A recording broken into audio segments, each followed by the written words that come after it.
There you go. Hey, what's up, you guys? So I am doing my first official interview for I guess I'll call it for now, the AZ Bodybuilding Podcast, something like that. I got someone, a good buddy of mine I've known for a good while. I want to say about 2016, 2017. He's an open bodybuilder, Mr. Sid, the Razor Rai. How you doing, bro? Thanks, buddy. Appreciate you having me. I'm honored. First guest. Hey, dude, exactly, dude. This better get me a good light moving forward. You got Sid on it? Because funny enough, I got you on here, and the same day when I asked you, I was watching the one with Beef Stew and Body, and I think Beef Stew said something. Yeah, Sid doesn't like being on a podcast, or and then you told me, yeah, I was like, oh yeah, Yeah.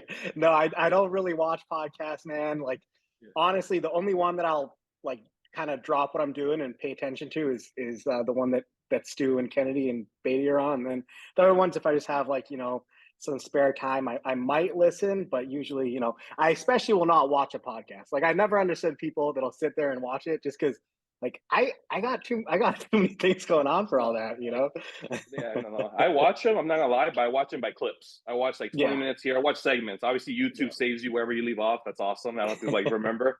So I watch like them a lot. I love bodies. So, like I feel like it just got popular recently, but I've been watching it for a while now. Ever since like Yeah. Boston Lloyd back in the day. Rest in peace. Who else I watch? Obviously, Full just because it's popular. So when they fuck around, I like watching them. That's more entertaining to me when they talk about bodybuilding. And then the Think Big bodybuilding guys. Those are pretty good. Yeah. Yeah. I Yeah. think we So have the those are really same educational. repertoire then. We have the Okay, there you same go. the same preferences. I think all Yeah. those guys are good. Like Scott McNally has a really good channel, a lot of and I know Andrew Barry pretty well. He's a friend of mine. And so it's nice to I like listening to, guys I know, right? If Especially I you. actually Yeah, yeah, know yeah, these yeah. people, That's actually really like cool for you. I know it's you know Nate Spear as well. yeah. Yeah. So it's like it's cool, dude. Hell yeah. You have a connection. Um, And like with this one, dude, all I'm trying to do really is give Arizona, that's obviously a smaller state. We're not really known for our competitors, just a smaller platform, make it just around us. I think you're definitely one of the up and comers right there for your pro card. You would have won it this year, in my opinion. That's just saying because you're in front of me. I literally said it in the other podcast with Noble. Dude, I've always been a fan of you. Like, obviously, we've had our little moments of bumping heads, but that's because you're open, Yeah. you're honest, and then you should be that way. It's just like we talked about the delivery. That Yeah. plays a big part. Yeah. I think you got a question on that, so we can talk about that later now. But yeah, man, you know me. I think, or I hope by this point, you know that nothing I ever says out of like a dislike or me actually genuinely having a problem with anybody. I just, I really like bodybuilding, and I want to see everybody at their best, and so I'm a little bit harsh sometimes, and that's something I've tried to work on since becoming a dad. I've been a lot better about my delivery and just trying to be a little bit nicer with Yeah. how I say things. Because I'll get screenshots from people, or people will tell me something I said 3 years, 4 years, 5 years ago, and I'll honestly cringe a little bit. Yeah.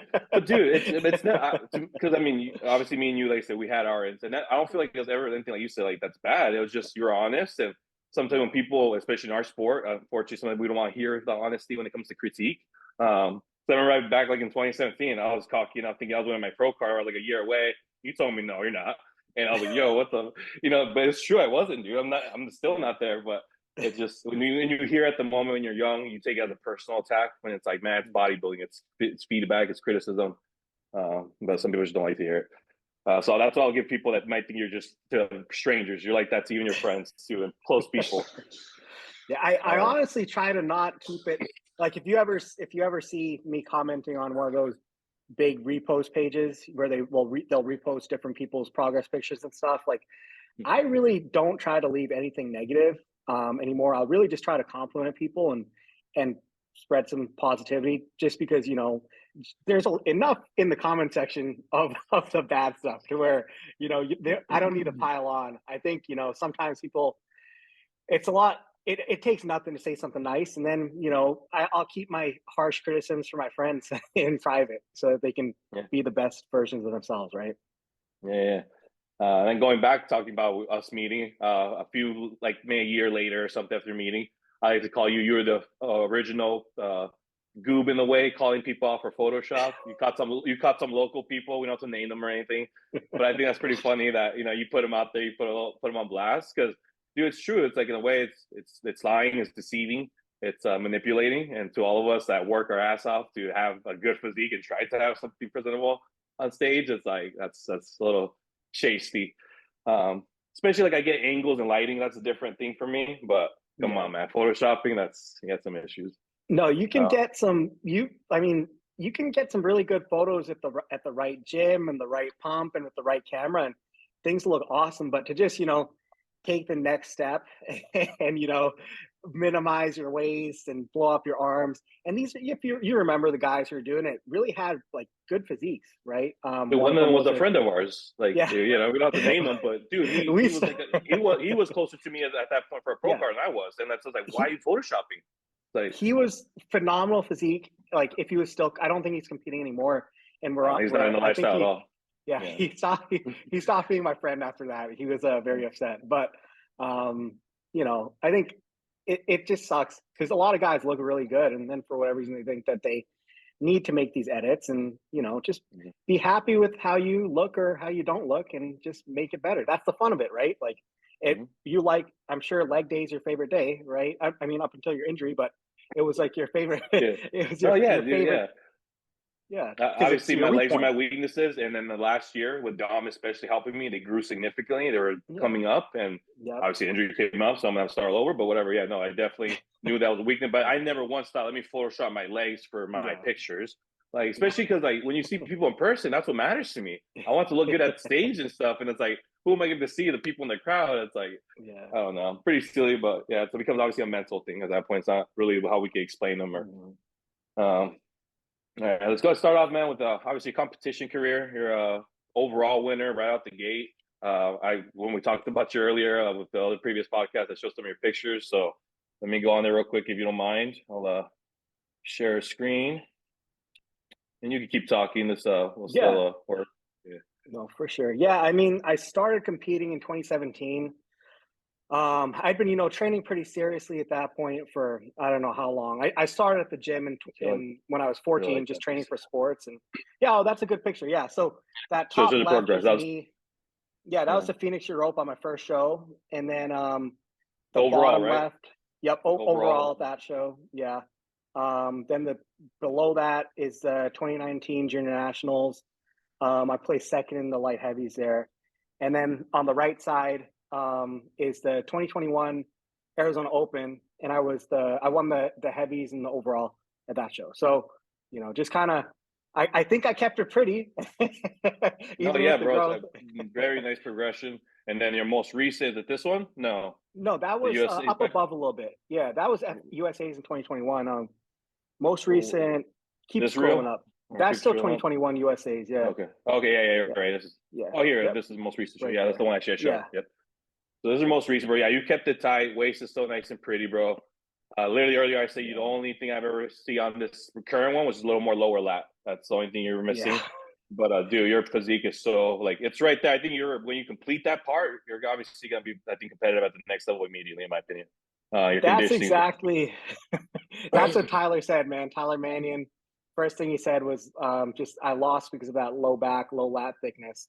And just, if you look closely, my backside, like my actual back from the back, just didn't match how hard I was everywhere else, right? And so I just needed to be a little bit because that's new denser. muscle too, right? That was kind of something you brought up too a little more, or you think you need to get sharper?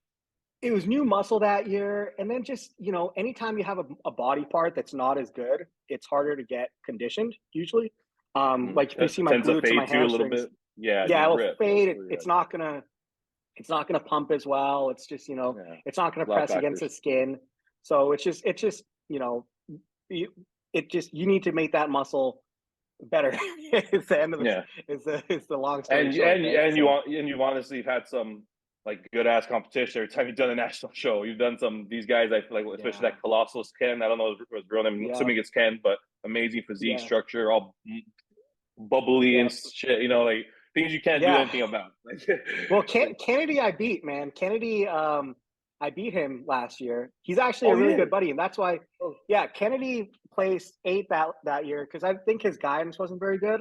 And so after the show, he if you remember Sule Osei, that bodybuilding page, Suleiman, he owns it, and he just told Ken to reach out to me, and Ken just talked to me and was asking me about my coaching, and I said, let me get you hooked up with Andrew. And Andrew Vu is my coach, and he's obviously pretty well known in the industry, really good at what he does. And so I just got them hooked together. I helped Kennedy out with his posing, and I think Yeah. he obviously won the overall the very next time he competed because the Yeah. genetics, man, like the physique was there. He just Yeah. it just wasn't.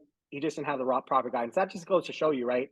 Like if you have the right, you need the proper coaching in order for you to be Yeah. your best. It takes more than just genetic propensity for the sport. You need the guidance Yeah, too. absolutely.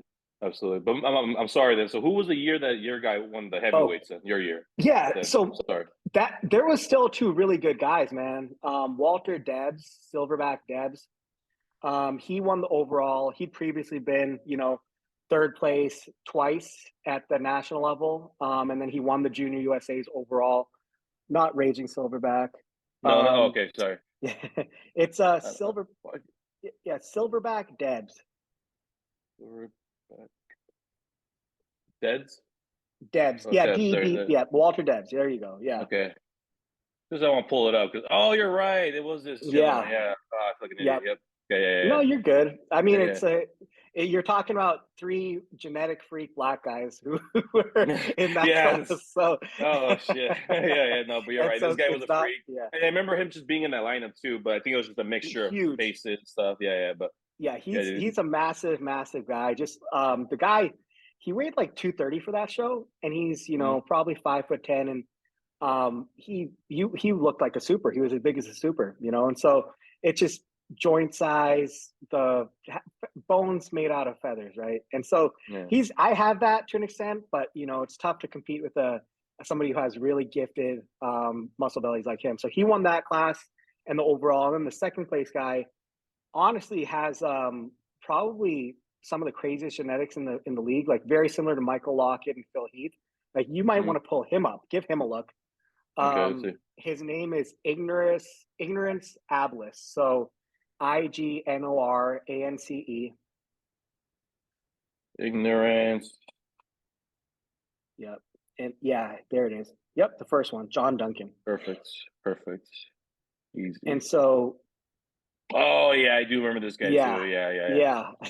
yeah. That's freaky. Yeah. Yeah. So they were before the show even, they were talking about him just being a genetic freak. And he really is, because if you look at it in his stories right now, he has some posing videos. And Yeah. this guy is like peeled year round.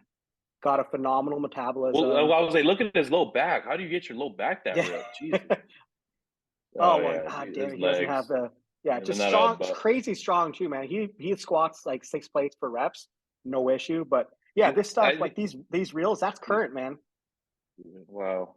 And Like he he's was just never like he was kind of newer to the sport. Like he came out of nowhere type deal, or he's been or competing a couple of years, but I think the okay, just previous year finally he nailed got it. in But second. No, previous okay, year he got second in North Americans, and then the year he turned pro, he got second in nationals. And the issue with him is just that his posing was really not good. And so oh he wow, that's was interesting. he That just especially after seeing this, looks like he's really into his yeah posing now. yeah he's definitely he has a story. He posts on his story every day, pose every day, and so he's gotten a lot better, a lot more fluid. But the reason that I think people were kind of thinking that I should beat him last year, but in my opinion, he had a much better physique than me and a lot better potential than me for the sport. Just that I was able to present it better, and so I totally understood why the judges picked him and Walter to win over me. And so That's awesome, bro. I That you can see that yeah because, like, obviously I'm your boy too. But when I remember the year before, the other gentleman, like, yeah I felt like you could have won that one too. And like again, I'm your boy and all that because your conditioning and just the way you pose, the way you held everything together, bro. It's all impressive. It's that you're not breathing heavy, you're not mistakes not coming out, and that's what I can say about some of these guys. Like you're saying, some of those moments they weren't like as polished. Yeah, they're a little more maybe like you're saying a little more raw potential for the sport itself. But it's just it depends. yeah Your orange and apples. It's no. no I mean, you're like me, you're a fan of the sport, so when you see these guys with great genetics, I think you just want to see them reach their potential. And Yeah. it makes me happy. Like It's I like to see everybody compete against, whether they beat me or I beat them. I want to see them at their very best down the line and yeah, reaching their potential, because yeah. it's no good to get beat by scrubs or beat scrubs. So No, absolutely we not. all want to be good, right? I want to Yes, see yes. everybody good. Yeah, absolutely. It's just like almost you see at all the different levels too, even on the highest levels. Like you see Samson, someone that's so genetically gifted, Yeah, isn't as razor sharp as someone as like even Derek at this year's Olympia or Hadi. but he's still able to hang with them because of that structure, that Yeah. muscle, and Yeah.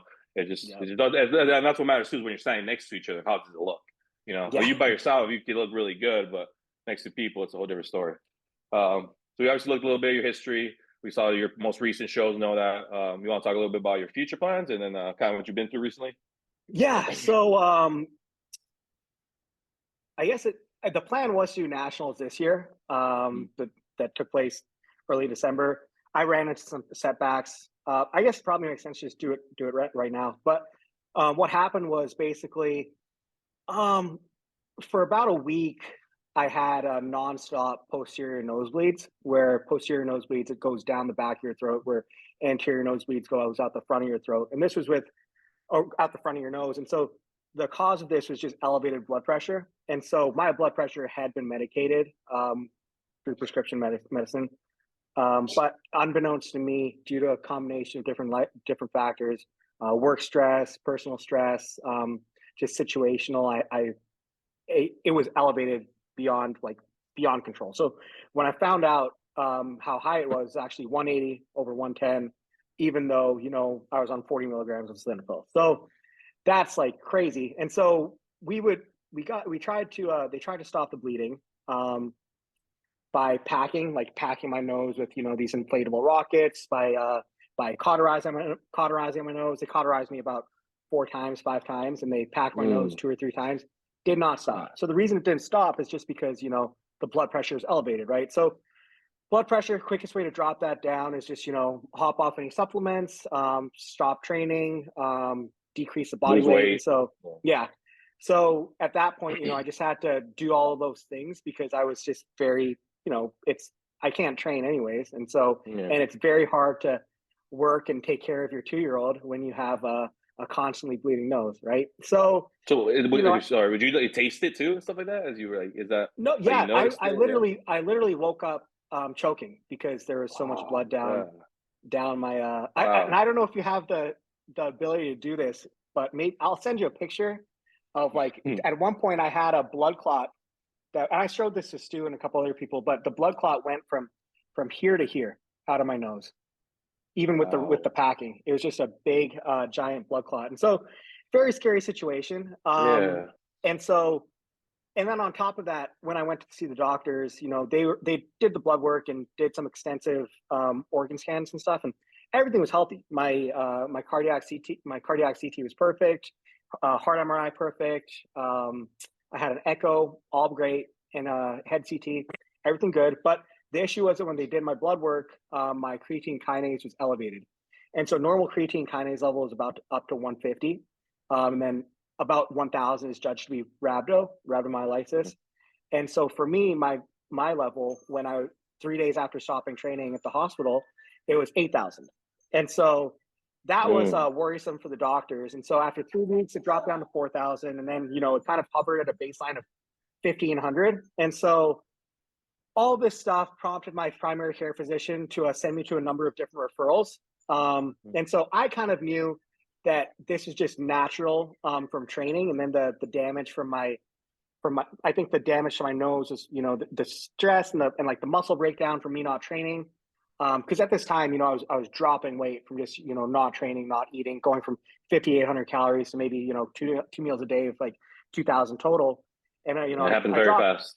Yeah, it was intentionally very fast, right? So so all of those things were artificially keeping my CK levels elevated, I think. But so I knew that going to specialists was pointless because there was nothing really wrong with me. I didn't have some muscle disorder. But right after my initial nosebleed issues, I decided that I want to get life insurance because it's a very serious situation, and it kind of puts a fear of God in you that you're going to leave your 2-year-old destitute when you kick the bucket because you it's way different when you for have a whatever kid. reason. Yeah, way different. Yeah, exactly. So I have more than enough to cover 10 times my funeral costs, but I don't have enough to carry my son from 2 to 18 and fully fund his lifestyle. So, the problem with the life insurance thing was they wanted me to go through every single specialist referral that I was referred to. And so long story short, ended up, $4,000 out of pocket, meeting my out of pocket maximum.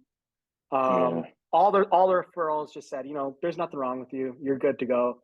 And then end of the day, after getting all that stuff done, life insurance still postponed me for 6 months until my creatine Wow. kinase drops down. So, all you can do is kind of laugh about it. Because, I gotta say, like Luis, I don't know. I know you don't have any kids. I know you don't have a significant other right now, but now's the time to go ahead, get your life insurance, man. Like, No, well, you don't actually, know I've had if you don't insurance have it already. because of a relationship I was in that kind of forced me to Yeah. open my eyes back then too. And this injury made me realize more. I'm glad I did. I'm glad I had a job that I have insurance, because this would have been a crazy expensive medical bill. But yeah, man, I'm glad to hear that you're obviously still taking care of all that, being very, very responsible. Because there's a lot of people that do this. It's hard not to be selfish, bro. You obviously were such a high level already, and you're willing to. I'm not Yeah. important right now. That's awesome, bro. That's a real parent right there, real dad. Shout out Yeah, to you. I was very lucky that I had good health insurance, because otherwise, it would have been a real pain in the Hey, butt. even But more just expensive, yeah, but the life insurance aspect, it's like, you don't know, man. Like, because it's at that point with my blood pressure so high, it could have been a stroke, it could have been anything, right? And so I think it was a good warning sign, just the nosebleeds. And the nosebleed wasn't even due to the blood pressure. It was, I had a cold, I blew my nose really hard, and I gave myself a posterior bleed, and then it would not stop bleeding like a normal person, because I had the elevated blood pressure. So yeah, so long story short, again, I dropped from 248, a very lean 248, to 198 at my very lowest, before I was able to get back in the gym.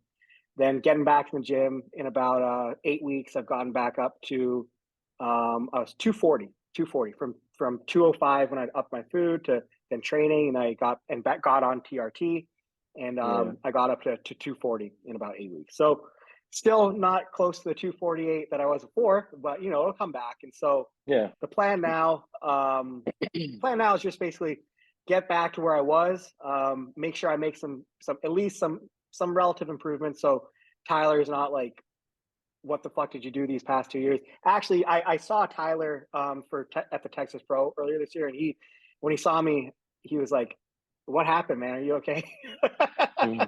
So he knows the full story. But yeah. I think it's always good to just you want to come back and wow people, right? When you get back on Yeah. stage, and that's been what Especially at I've that done level every you're single at. year. That's they. Yeah. I think like not purposely something that's still in the back of their mind. Your last showing. You know what I mean? Yes. So yeah. No, I They agree with you. they remember, man. They remember the guys that have been, in that first call out. Yeah. They Come. remember them, and Yeah. they want to see improvement. So yeah, but yeah, the plan. I'll have to requalify in 2024, and then hopefully And do any nationals. idea, any possible like little like maybe Man, time frame you're thinking? so they said I thought the nationals was going to be in Dallas next year, but they're telling me it's going to be in Orlando. So if it So why was do going you to be do in it this year in Dallas, Dallas? what's that? Oh Why do you yeah, do it I this year mean, in Dallas and going back then? I don't know. I think because Freddie Naidoo was promoting it, or was not promoting it, but he was doing the production, was producing Mhm. it, and so Yeah. it was more convenient there. But I'm not sure. I don't know. I don't even know if they're going back to Orlando, to be quite honest. I thought that they were Okay. doing at least 2 years in Dallas, and so if it is Dallas, I'll do the Battle of Texas a week out, and then just stay at my coach's house, for about 2 weeks leading up, and it'll be good. I think it'll be very convenient. If it's Yeah. Orlando, I'll have to. I don't know what show I'll do. I'll You have to probably figure got that to out do some later. local, right? I mean, Yeah, just I'll to do make it something easy on you. local for sure. Yeah, no, I don't want to be Okay. spending money going out to California or Travel something. just It's for just, yeah. yeah, I it's just like I've done all my shows that I really liked out in Arizona. Like I did the Europa, I did the Dennis James, I did the Arizona Open, and so like I don't really want to do those shows again. But like if I have to, you got to do what you got to do, right? Like I don't want to Yeah. be, Maybe yeah, Whitney though, if it lines up correctly, that'd yeah. be a good show for It you. It's yeah, been I big think every year. Yeah. Whitney's in November, or is it in October? October. Okay, yeah, October's a little early, man, because I need Yeah. like I'm still it's TRT life for a while until I get that life Okay. insurance. Okay. So Yeah. I just gotta I Yeah. I'm making progress every week, but Yeah. there's a certain level that you need to take things to compete at the national level, and it's just I need some time to get Yeah. to get back there. Yeah. That comes first. There's work Yeah, competition later. Yeah. Oh, that's good, yeah. man. Then let's talk a little bit about your coach, Andrew Wu, and kind of what you guys are, or I guess it's kind of methods that he's done with you. He's obviously really big in the industry, really well-known coach. He has a lot of even top-level people, males, females, you name it. He's out there. So Yeah, Andrew's a fantastic coach, man. Like you said, males, females, it just really runs the gamut. This last year, he got the second place at both the figure and the women's physique Olympia. And then he coached the overall winner for the North Americans. And just he's been great just in men's bodybuilding across all divisions, right? Multiple pro cards. And so I started with him back in March of 2018. I reached out to him, and he actually recognized me just from my name and email, and we hopped on a phone call, and we were tight right off the bat. I think Andrew and I have a very unique relationship in that we're really more friends at this point. It's been 5 years, and I go stay at his house for the Texas Pro every year. Like where I was at his wedding. We're just like we're very tight. He's more of a friend than a coach, but I'm still able to like once it's prep time. I listen and stuff. Like, yeah, usually I listen. Yeah. Oh, dude, Andrew, I had a close relationship with my coach, with my athletes. I get it completely. Yeah.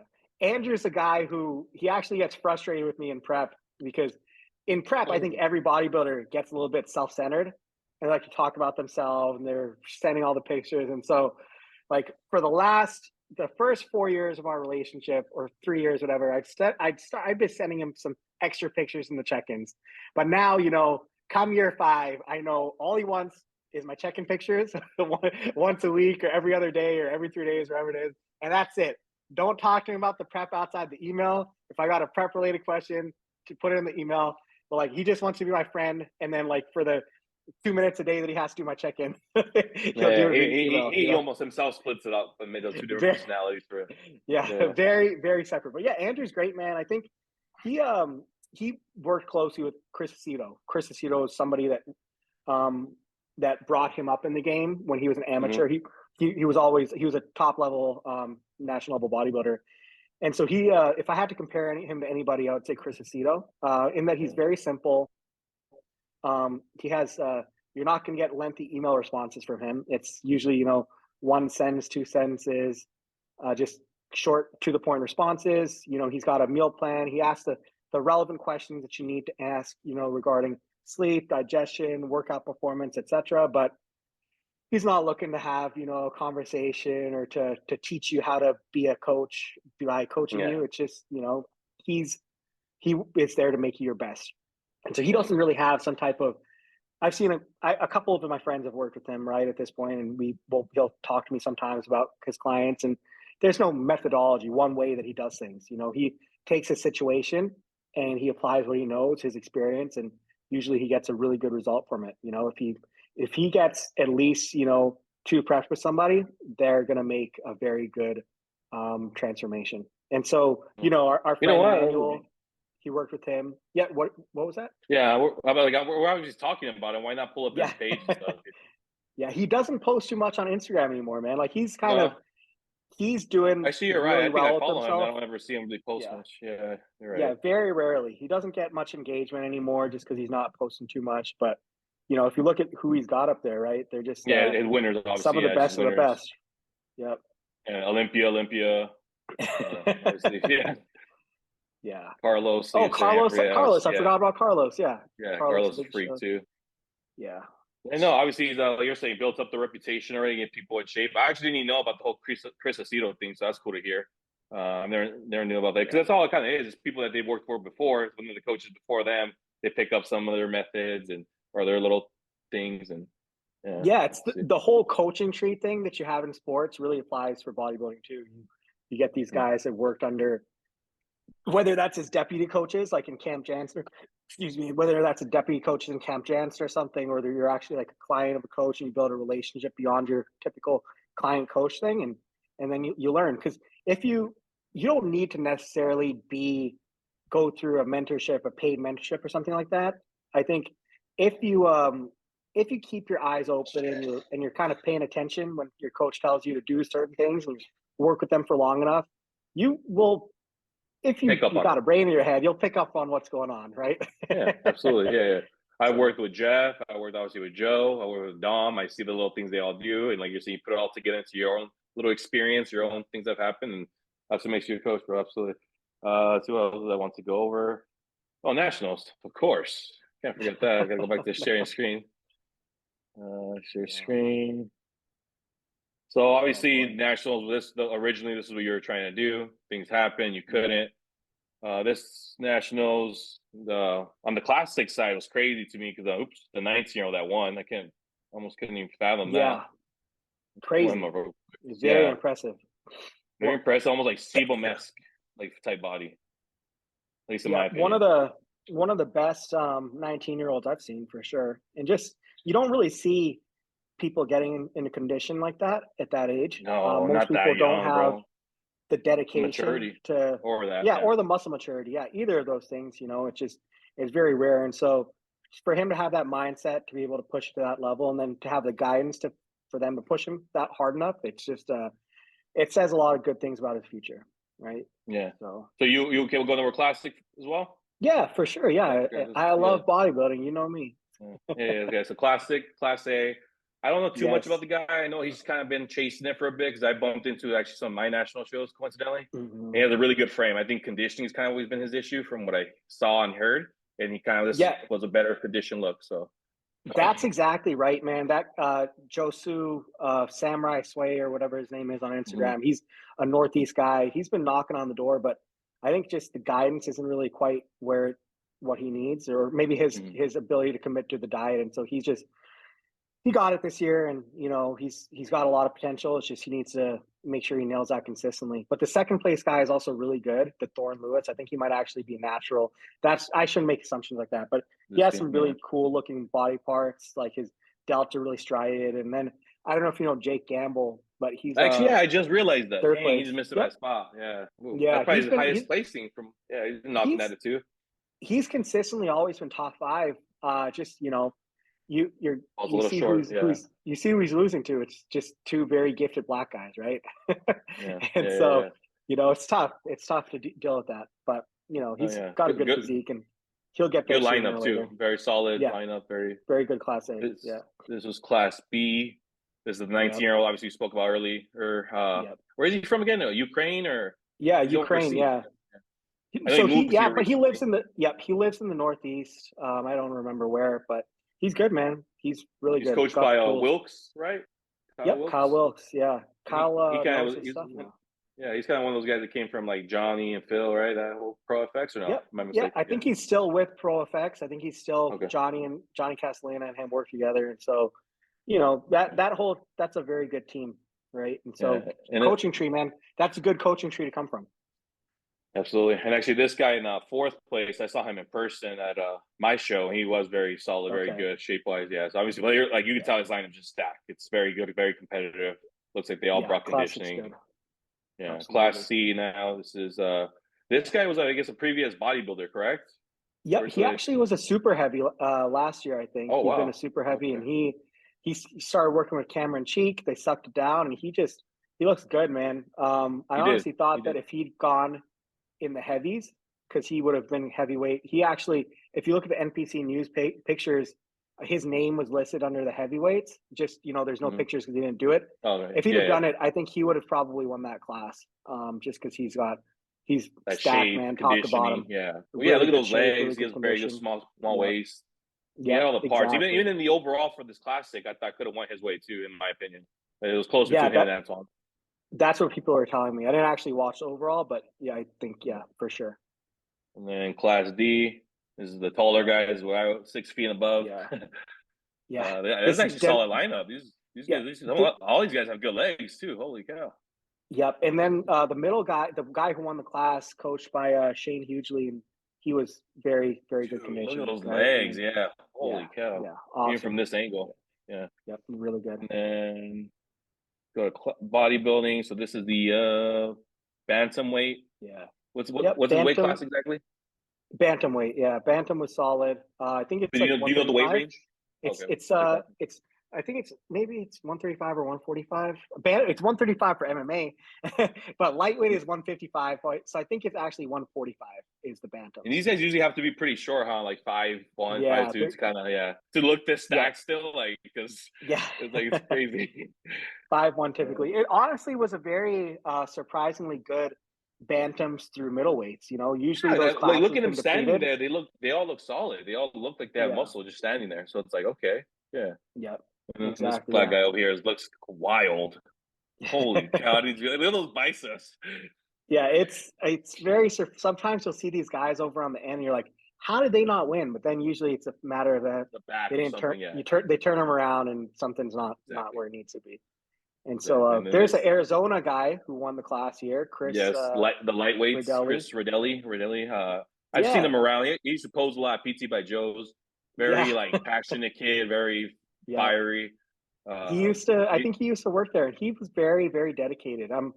And I think it was impressive, man. He's made a lot of progress over the last couple of years. So props to him, man. yeah, he's a little He's small really little good. men's physique guy that's put on a good like 40 pounds of tissue. He's just smaller frame, Yeah, so obviously that's why he's still yeah, lightweight, but he's put a lot of yeah, muscle on. And he yeah. works with I know the heavyweight Yep. winner, which we'll get to right now. But Jamal, yeah, this is the welterweights. yeah. You know anybody A in this buddy of lineup by mine, chance? yeah, my buddy of mine, Richie Marandola, he came in second. Richie Nice. So you Rose guys on got pro card? Instagram. Yeah, He yeah, yeah. worked with Dom Cardone this year, and so Dom's obviously another really good coach who got the pro Yeah. card. I actually thought he's super good. And then Tawfiq, the third place guy, man, crazy, crazy physique. I actually had him It looks winning the photoshopped. class. Yeah. Wow. I just realized that as you're talking about him. That looks Yeah, photoshopped. he's wild, Wow. man. It was really that impressive on video. That's not like a nice picture. He looks that good. I Yeah. think, from my understanding, you know, he's still natural, and he's this is only like his third bodybuilding show, man. And he's just, I think, for me, he has probably the highest potential in the show to be a very good pro. Dude, if he's Him and then natural the and overall winner. Yeah, yeah, if he's it's natural and you look like this being a welterweight, that's what matters more. It's not weighing more. It's looking like you weigh no, more. You know what I mean? yeah. It's looking like you're 220 when you're 200. That's like what the If oh you my look at god, dude. his Instagram, and you don't have to, but I'll just tell it. It's Yeah. there's a video of him benching 405 for three at, and welterweight is 165 pounds, and so he That is probably was like maybe wild. 180 tops, In his and off he's season, benching yeah, 405 for that's three. 405 for three. dude. That's just It ridiculous. makes you really question like why we're doing this. Yeah, At least me. At like, least me. If I'm being honest. no, me too, man. I'm like, what the heck? This is unreal. You Oh know? yeah. And then this is the middleweights. Yeah, Very. middleweight's really good. You see Oh, Jake Jake Gamblin there again. again. That's I Yep. didn't know that, dude. I feel kind Two of dumb not knowing that he did this. two top I fives. have a social media. I somehow missed all this. Jesus Christ. Yeah. You might have him muted. I He had might. some cringy posts at one point. So Sorry, Jake. I No, had I to mute a mute lot him. of people though. I do mute a lot of Yeah. people. So yeah, that No, might be why. it was a couple of years ago, man. It was some pictures with his wife or something. Just too much for me, man. Maybe that's my jealousy, but I was too much for me to be seen on my feed. But him, like Look at this everybody in the guy. class, super good, bro. I Yeah. actually didn't have the winner winning, but Okay. Yeah, he's I've a little seen this harder guy from here. the I'm back. like, okay, who's this guy? I can't. Yeah, Yeah, I can't see the back. So. he came in third last year in the light heavies. Crazy, right? He works with Okay. AJ Sims, and he was third last year in light heavies. And then, so I thought he was going to win. And then Darion Hill, who works with Ariel Alberto, cuts. He's in third place. His legs came down too much, I think, to make the middles. But he's genetic freak, man. Super, super strong. And that guy, Colin Moeller, who got fifth, he was second at the USA's a couple of years back when he was working with Matt Porter. So this is a class of studs, man. Really good class, Yeah. this top five. But And then the heavyweight class. we skipped the light heavies. Oh, you did. Sorry. Yeah. No, you're good. Oh, you're right. You're Jesus. And the overall winner. the Oh, yeah, overall winner, Trevor. too. Yeah. Yeah, Trevor, Birch. man. Trevor freaking was getting waxed at USA's back in 2021. And now he's, the overall winner at the show. And he has those genetics, man. Cameron Cheek guy, right? Yep. Cameron Cheek guy. Genetics are super good. This class, some of these guys have them. That Kurt Smith on the right. Yeah. Jesus very Christ. freaky back, man. Very freaky back. Good condition. He's actually working with my buddy Nate Spear right now. He yeah. moved to him after that show, and then on the left hand side, Christian Palmer with Chris Tuttle, like really, and James Kelly got third place. Yeah, just some really good, really conditioned guys in this class. This guy obviously has Trevor, to me, when I see him, has a very like Derek Lunsford type shape. Yes. Like, yeah, I see Lunsford. Yeah, Lunsford, that's what I see too. Keon, Immediately. Like it's just like you said, man. Yeah, because it looks like these guys are all pretty close in conditioning. Again, I can't see the back, but the front, that structure just kind of really stands out. Yeah, I think that's just genetics, man. Those sweeping lats, no, absolutely. the wide clavicles. Vacuum, Yep. And his back is actually, when you turn them around, his back is the differentiator. His back is crazy. Very Derek Lunsford, because he's got that crazy back, right? So he's very good. And you're scrolled past the heavies, brother. Yeah, I was trying to real quick see if I can find one of his back shots. But yeah, no, my bad. Yeah, go ahead. Get too Yeah, we might have to hop to this page, but they're good. But this is a heavyweight class. Jamal, another local guy. He coached Chris Rodelli. He himself got the pro card. He's been knocking at it for a couple years now. As I think to me, aesthetic physique. Yeah, good class too. I don't know too many of these guys. I remember seeing this guy in the live feed. Who's number 4? Wait, the guy who went to left. Seeing him in the live, I was like, what the fuck? Like, yeah, he looked wild. He was light heavy at North Americans earlier this year, which is crazy. I think he got third at the North Americans. Earlier this year, you said? Earlier this year, yeah, he was light heavy. And then here he was a heavyweight, and he looks good. He was a little bit, for me, I thought he was in shape, but from what people were telling me in person, he wasn't in shape from the rear. But he's obviously, very, very gifted. He's been gifted for a long time, and now he's really letting his body grow and grow, and then and coming in better condition. And then Chris Knox in that 4 spot, I've competed against him twice now, very good. And Michael Lamastro in that 5 spot. He's he's been nasty legs. Wow. Yeah, Nick Bono, very good, very good legs. Yeah, his back's also this guy really is good too. Shape, really good shape, very X shape. Yeah, structure. Lamastro, he used to be a super, and now he's actually getting in condition, and they're rewarding him for it. So good class, good potential on these guys, but it's that was a class I would have been in, so I was very, very sad to not be there. I'll say it for you. You would have won that class. I'll say it for you. I know Jamal, I don't mean any disrespect, but you're in a different level. And then where does super heavyweight go? Oh, oops, I just skipped that one. There you go. Yeah, Jamal was 9th last year, and Nick was 4th, and so I've beaten every guy in that. I beat the whole, Yeah, and bodybuilding math, you would easily win it, right? Yeah, and I mean, so it's not like we're saying a stretch. Yeah. No, yeah, I know what I would have brought this year if I'd have been able to, do things. Yeah, no, we just showed you. I improve every year. You know me, but I don't want to. And we just showed you. Yeah, we just showed you. But yeah, Wes, our guy Wes Kress, he told me, like the key to happiness is kind of just, you might have a preference for a different option, but you have to enjoy what you have in front of you. And so my preference would have been, do the show this year, but that's not an option anymore. So what I need to do is just enjoy what's in front of me, right? The plate that I have in front of me. And so that's to improve and come back and take what I think is mine. And so, Justin Abbott, really good, man. He's really, really peeled, probably one of the most peeled super heavies you'll see in a long time. Drake Sanders works with Nathan Epler.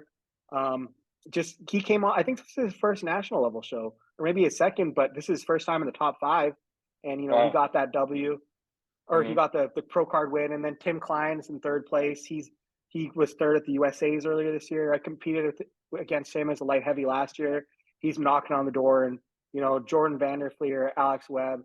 I actually competed against Alex back in 2021 in the heavies. And so, there's some good guys, some big dudes, and they all came, in good condition. Yeah. So, and then obviously the overall winner was the class, the light heavy. Click that page, man. Click into that Trevor Birch page. No, click it. Go to his page. Yeah, okay. Yeah, and show his better pictures. Yeah, show his back. Right. Like it's Okay, there you go. Yeah. I think you can probably check the first, that's just that's a real, but like that front lat spread, bro. Like that's Lunsford, man. Like front double, those sweeping lats. His side chest is super good. Conditioning solid. Yep, condition's good. That drop on the hamstring, and now look at the back. feathered way, lat. especially the Look way at that it just inserts into the glass, the thickness. that. Yeah. Yeah, like those low lats, man. And it's wide, just really good, really, really good potential. Yeah, And that's so just that shot. They're so pretty. yeah, yeah, I messaged him after the show, man. I just told him, that, or actually, I posted a story. We follow each other, and I just said, that in a couple years, once he gets back on stage, he's going to be shaking things up the Olympia. So I think, he'll be a first call out guy, first call out guy, top of the second call out guy. Just his first season competing as a pro. I He's think. doing he'll probably do 212 first, right? I think I heard him on Yep. one of the interviews with the Yeah. He's which gonna be a makes 212 sense. guy. Obviously, yeah, he could immediately do some damage there. That's awesome, man. Yep. He's only like 28 years old too, so just like a lot of time to be a very good pro. He's somebody who can make a career out of this for sure. He's very good.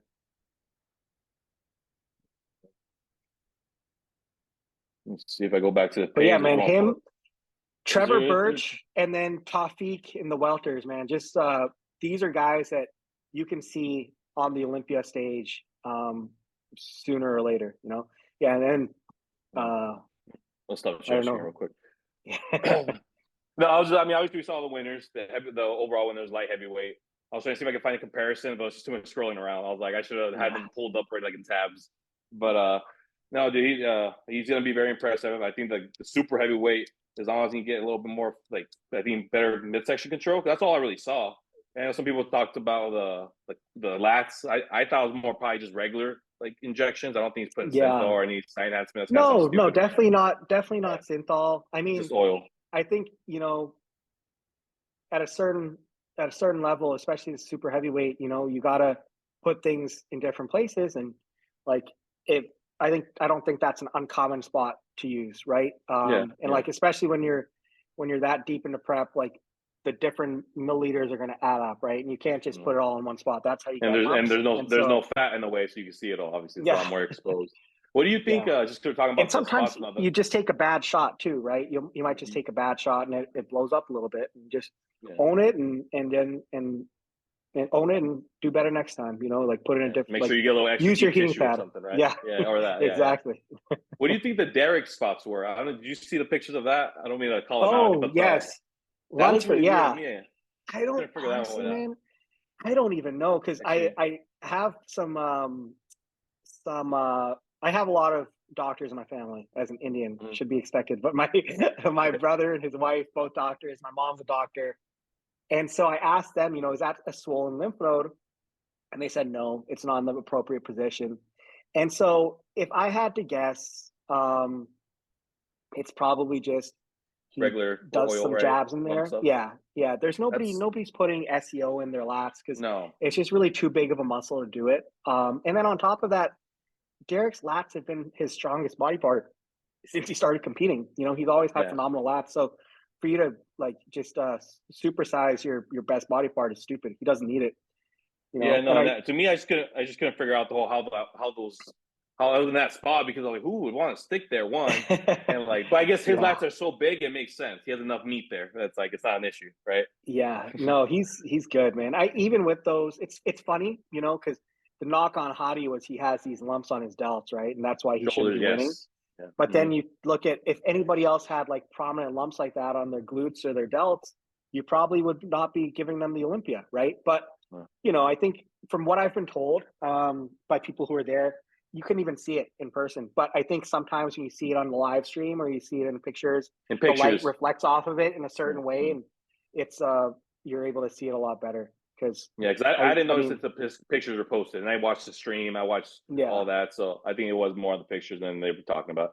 And then just to go right into it, what do you think? How do you feel, or it's going to be affecting Hadi, the whole walking off stage, giving the medal? I don't know how much is true. I heard that he gave the medal back to Bob. I've heard that he just walked off. I think there's levels. So if he just walked off, I think he's okay. If he handed the medal back, I think that's a big slap in the face. I was like, ooh. You could see him take the medal off when he walks off stage. He's lifting it off his shoulders. Yeah. And so I watched the feed. So go to the. Can you go to the Evogen page? Because I know that Hadi has a picture with him, Derek, and Hani. Hani, Derek, and Hadi are on the Evogen page after the Olympia. And I'm curious to see whether he has his medal on in that photo or what the deal is. Like, because that'd be some evidence that he has his medal, right? but, Yeah. Was it a recent but post? yeah, I thought so. Maybe check Hadi's page, man, or either Hani's page. I mean, it might be Hani's page. I don't know. I saw Hani usually posts a celebratory picture, right, where Oh, you're right. he's You're gonna right. have Yeah. his best guys, and they'll have their medals and their trophies, right? Okay, so there it was, but there's no medals in that picture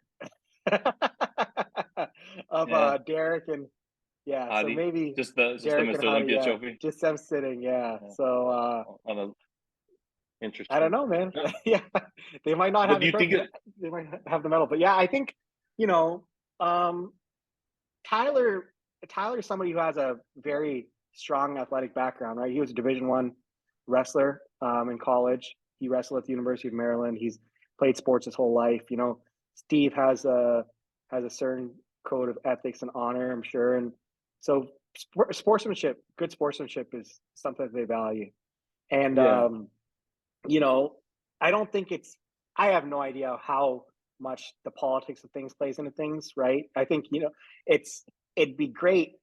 It'd obviously be better for the Olympia if you have an American champion who there's not the slight possibility that he's not going to be in the country to compete, right? The way it is for Hadi, since Mm. he's Iranian, and so I think if you, I don't think Hadi did himself any favors by acting like that. And he's somebody No. who probably needed as many favors as he could get, right? Just because in the past he's had arguments for being the winner of the Olympia, just off of condition and muscularity and being the most complete, but they hadn't given it to him until 2022.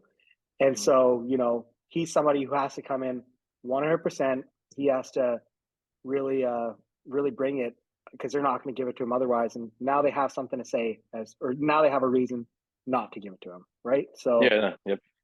yeah, I but think I agree we'll 100. see. Percent It's not. Yeah, I Yeah. like his physique, and I'm sure you do too, right? Go ahead. Oh no, his physique's great. I don't think that's the issue. Surprisingly to me, I think some of the years before that he could have won the Olympia, in my opinion. Whatever may it cost, even the Dells being shot up, I don't think that's enough for me to detract that title from him. But it is what it is. I definitely think it's gonna hurt him if it's close enough, because then that could be that small little deterring factor. What's give it to the other guy instead. Because regardless, I get you're being upset, but again, it depends how far it went. If you're handing the medal back, I feel that is a very much a disrespectful thing. Yeah. And I get you get worked up. Trust me, I've been there. But it's just one thing for all the people to kind of see that run the show, so they feel a certain way, and they're only human. I hope maybe they would understand. Maybe they do, so it's just gonna fly by. But then I saw that video of Tyler Mannion, and he talked about the smaller legs. I'm like, I mean, He does, man. but everyone kind of has that if you pay attention. Everyone Okay. has one Yeah, platform or no, develop. everybody has one, but check Yeah. Hadi's page. Check Hadi's page because he Is it definitely, significant? Yeah. yeah, it's significantly smaller. His right leg is significantly smaller than the other, and so, I personally don't think it doesn't change my opinion of him, but Mm-hmm. If It throws off the that's something symmetry. the It does. judges, Yeah. yeah, if that's something the judges value, and I don't set the criteria for the one on the right. The new one. There you go. Yep, that one. Yep. So look Yeah, at you that. can see it. Look at that leg. This has way more It's sweep. pretty Yeah. big. Yeah, it's a pretty big difference, right? And so, I mean, I still like his physique. I thought he looked great. I had him winning the Olympia this year, but you know, I don't make the rules, and Tyler and the IFBB decide what they want to value, and if they think that that having one leg not be as big, even though if it's not necessarily as evident on stage, if they think that's a differentiating factor that costs them the title, then it's their league and it's their rules, and they get to do what they want, right? So I'm not. Absolutely. Yeah. So Can't complain too much about it. Yeah, exactly. So he's obviously doing also the Arnold, so we could go right into that very easily. Yeah. The Arnold, they released their schedule. I should have just left it up. All right, let's pull it up. I did the top 10 earlier with Derek, and I won't tell you my top 10, but I'm gonna have you do the top 10. Okay. Who you believe? And we'll play the bases that everyone's showing up. Yes. And then we can change that later if not. So yeah. okay, man. All right. Okay, so first place, I'm gonna go with Samson. Samson would be a repeat two-time Arnold champ. I think he's what they like. He's the flavor of the month right now. Coming off those two W's at his last Was that 2 Ws he just did? Yeah, he won 2 shows just now, right? After the Yeah, Olympia. right after the Yep. Olympia. Yeah, he's competing continuously. He's not getting fat. He's growing. I think he's gonna win it, and then it sets up a nice battle at the O with him and Derek. Hadi, I think he's gonna come in good, but I think that just his behavior at the Olympia is probably gonna cost him. And plus, it's not really like I don't know how much matters, but it's not the Arnold look that as much as Samson has. It's more shapely guys. We've seen it. More shapely Yeah. guys do better. Absolutely. Yeah. Shapely guys, exactly. And so third, I really want to put Rubiel ahead of Andrew, just because I'm high on Rubiel, like very high on Rubiel. But I'm going to go with the safe decision and go with Andrew. Andrew I just have seen him get into better condition more frequently than Rubiel. Rubiel, honestly, his condition at his first pro show in the pro league was the best I've seen him. Prior to that, it'd been pretty bad. And so I'm not too familiar with his coach. His coach is not Chris Cormier. It's another guy. Yeah, I've seen that. So, it's another. Yeah, I don't know how good he is. Whereas Aceto is one of the all time greats, right? So I put more stock in Aceto's coaching for Andrew. So I'll take Andrew in third, and then I'll take Rubiel in fourth for the obvious reasons of being a fucking freak and a half. I mean, he was a pro in a different league, right? So he's not necessarily new to bodybuilding. Rubiel. No, no, he was an elite pro. It's just he just never was in shape, man. In any of the shows he'd done previously. Then I'll put Hollingshead. So. Yeah, just a freak. Hollingshead in five. He's good. He's working with Milos this year. Man, it's crazy. You got Milos working with Samson, DeAngelis, Horse, Hollingshead. So that's 3 guys in a 13-guy show. That's wild. But yeah, Hollingshead in 5. I think just the guys ahead of him are just going to be better genetics. And then I think that Milos is going to bring him in a little bit softer, like the style that he'd been at the last year he competed. Where he's really big, looks really full, really awesome, but it's not his best peeled self. And so that's going to put him behind Rubiel. And then after that, I think I would go with Brandeo. Brandeo is working with Neil Hill. Neil Hill usually brings his guys in on point, man. I think that, Neil's worked with some really good guys in Flex and Bonac. And so people kind of think, oh, he got prime genetics handed to him. But he gets guys looking nasty. It's not just those guys he does. And so we worked with that classic guy too, Felix Caballero. Yep. Cambronero, and then he works with. Didn't he prep Ryan Terry as well? You might be right. I'm not too sure about that. I don't know, but yeah, you might be right. Yeah. So then you have Rafa 6. Yep, Rafa 6, and then I will go with. I'm gonna go De La Rosa in 7. I like John. John's gonna be doing his second show with Tour. He's been training hard. He just got married. He's in a very good mental spot. I think I've got him coming in after Brandeo. And then I'll go with Horse after that. After him.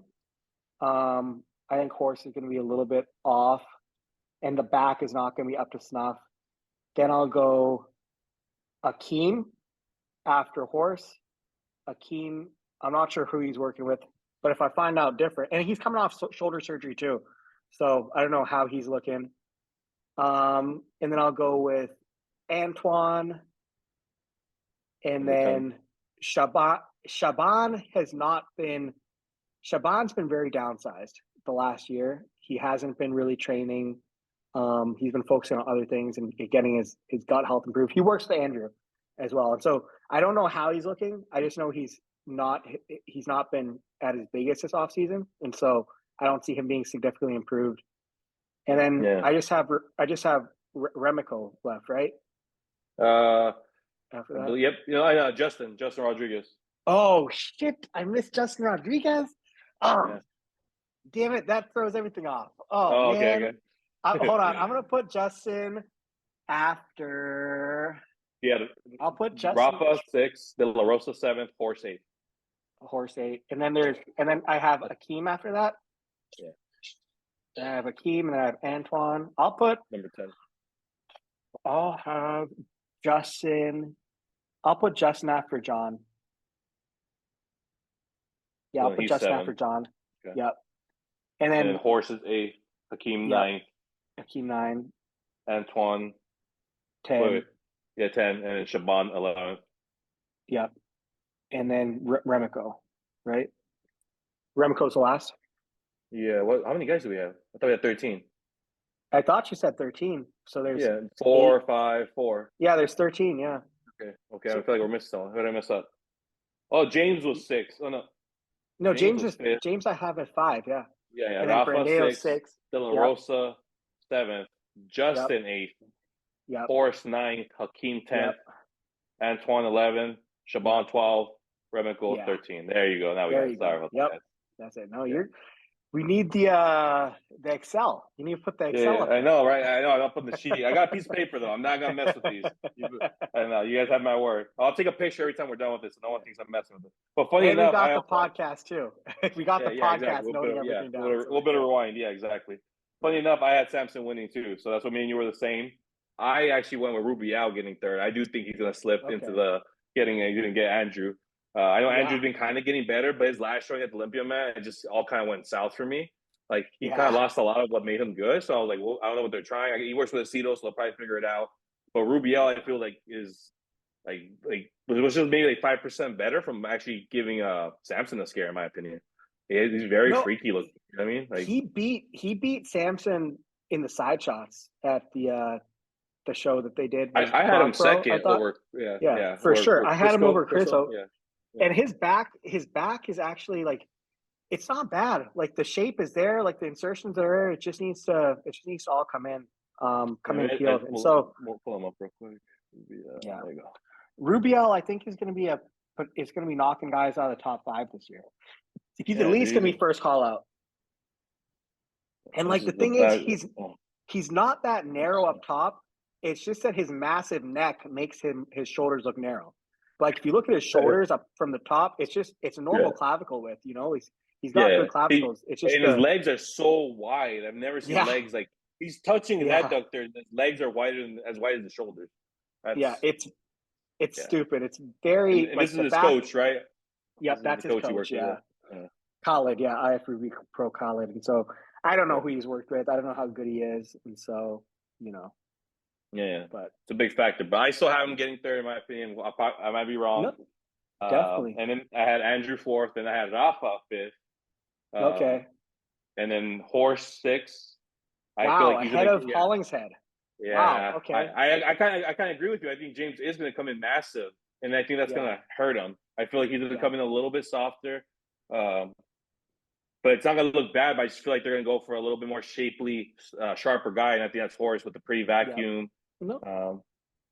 I don't know, but I don't think it's far off either. I think it's very competitive. Look at that side shot, Jesus Christ! No, he's freaking big, man. Like he's a big, dangerous competitor. If any of these guys slip and he comes in really at his best, he can beat some of them. You know, it's just unlikely they're going to slip. Right, the top 2 is not going to slip far enough for him to beat them, but he could slide up decently. And then we're not going to go top 10 real quick, but we'll just go maybe top 3 for classic real quick, top 5. 3. We won't say top 3, yeah. So I'm just looking at the lineup now, actually. So this is funny. It's kind of all happening live. I knew who the top guys were though, so that's why I kind of in my head I just top guys, top 3. I knew who top 3 was going to be, and now it's cool to see the rest of them because now it is kind of interesting to see who 4 through 7 will be. But yeah, go first. Yeah. I'll let you go. I think we know who top 3 is going to be. I mean, it's going to be Ramon, Urs, and Breon, right? I know that Terrence isn't doing the show. He's taken off so he can improve. And so, yeah, I think that's pretty locked in. And then you've got probably Dabul, and then Courage is very good, man. Courage works with my coach, with Andrew Vu, and he's got all the tools. I've seen shoulders his, very good vacuum, very pretty. He has a Keon S type like flow. He qualified for the O this year. He qualified for the O, but he didn't compete. He just had some life stuff going on, and so, I mean, he's a guy who's been a consistent top 10, top 12 Olympia guy. So, you know, I don't think Dabul and him have gone head to head too much recently, but you could see him sneaking ahead of Michael. And then Yeah, it is. Antoine Loth is very good too. He's consistently incredibly Where's he peeled. from? Uh, Unfortunately, I've never heard of him. I want to say Spain. Okay. He's a European guy. He Okay, just turned European pro guy. That makes last sense. year. He did like 8 shows. He Mhm. won. He won a show. He placed second or third in a couple shows, and then won a show to come to make it to the O. And he won a post show. He won a pre-Olympia show that qualified you for 2024. And so he's good, man. This guy is very peeled, just complete. He doesn't quite have the classic flow that some of Mhm. these other guys have. Just Yeah. I think things just don't flow as nicely, but And that's almost how I feel he's about good. the Bull. I think he's good. He's Yeah. very consistent, but his flow isn't like say it's pretty easy when who you're speaking of, courage and Yep. this guy I've seen a lot of Damien, and I feel like he Yeah. usually lacks kind of conditioning in the like lower half, the hamstrings, the glutes, and very crazy from the front, very muscular, very like wow when you see him in person, especially. But yeah, I still think top three where you said Ramon first, Ur second, Breon third. I'm Damien, interested. Damien, I saw at the Dennis James back in 2019 when I competed Yeah, there. They had a classic pro show there, and he's very impressive in person, man. Like the shoulders are balls, bowling balls, the and chest too. It's like yep, chest is huge. It's inflated, and he looks really good. But like you said, condition just not where it needs to be, right? And so I don't want to talk about this. No, sir. no, we were. I was just scrolling through. Okay. I'll send it to you. But yeah, no, that's No enough of women, the. no women, no Yeah, events no for me. women. No, No I women. would like to be judging. Once I'm done bodybuilding, I like to judge, and so I do need to get more into the women's divisions. Yeah, when you judge, when you judge, you gotta like sit through all of it, don't you? If you You become like judge all of it, yeah, especially at the you know what I mean? local level. You got to judge all of it, and so I think honestly, the men's physique guys in person, like at the pro level, pretty impressive. Like it always kind of kills me when like if you see these guys' legs, man, like there are some guys in the Texas Pro where their calves were so small. Like I could just see like there's like ankle, calf, knee, and the knee's the biggest part of the leg. And then it goes to these like emaciated quads. But I'm hopeful, that that Tyler's new standards are gonna require them to have some type of leg development. So you don't have like a Andre Ferguson situation where they got like nothing in the shorts, man. Like Yeah, no, look, it it looks just good. looks Look at Ryan silly. Terry. Look at Ryan Yeah. Terry. Look at Brandon Yes. Henderson. You don't need Yep. huge legs, but something that hugs the Exactly. shorts a little bit. You know what I mean? To Yeah. fill out the shorts, man. Like just. Hey, I was gonna say my backup option if this leg doesn't cooperate. Men's physique, one more run.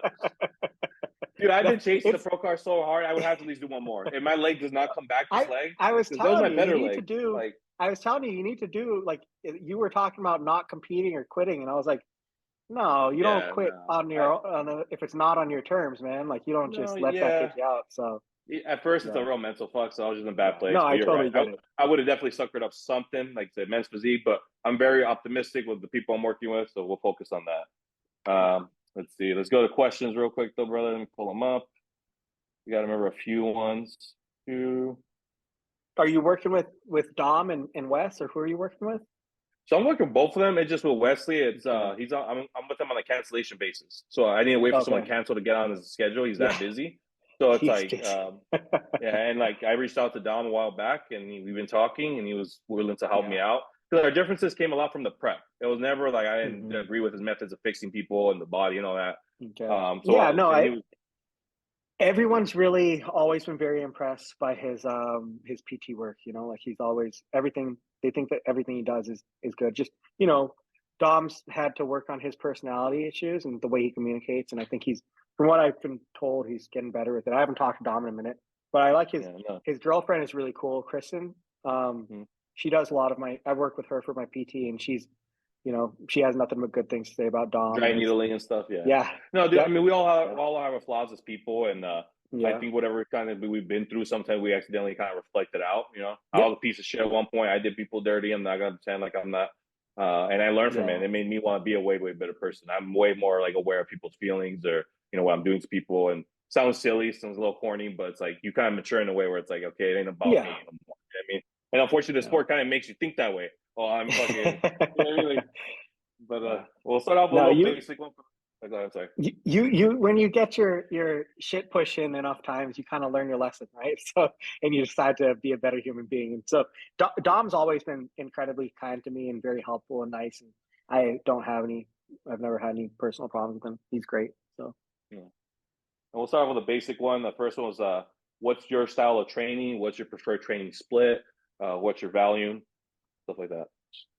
so me, I up until I started the transition to a heavyweight, I had been training, like 6 to 7 days a week. Just a little bit more volume, and that I would kind of pyramid up and keep my warm up sets a little bit higher rep, and very traditional, muscle and fitness, muscular development, bodybuilding training. Like I saw the Ronnie Coleman videos when I was younger, I'd say, and like I'd take his videos and I would write down what he did. I'd say, okay, he did this. I'd say heavy for 15, and you do heavier for 15, and you do even heavier for 15. And that's how I put my workout together, right? Yeah. Because I was like, it was all heavy to me, right? The motherfucker had a lot of plates on there.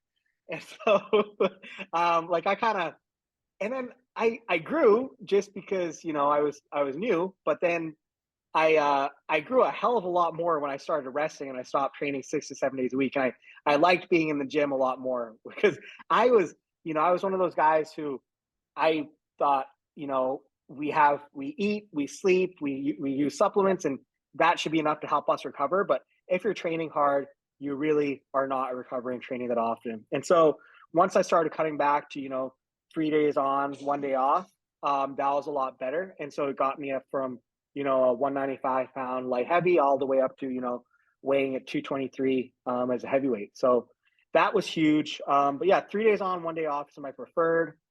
Usually I'll do, Matt Jansen actually helped me putting together a split to prioritize my back and my hamstrings. And so he was the guy who really showed me the working up to a top set and then doing a back off set.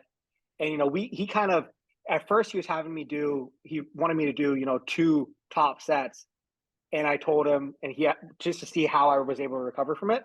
And for me personally, I'm not able to recover from having like two sets with the same top weight. Like it really takes a toll on me. And so whether that's probably like my recovery not being as good. So for me, I like to do, 1 top set, one back off set. I don't do like the warm ups guys do where they're just doing like 3 reps to warm up. I'll keep it a little bit higher, or a little bit, maybe more like 5 reps or 6 reps or something like that. But and then I really will work on, 1 or 2 or 3 compound movements to start a session that I really focus on progression on.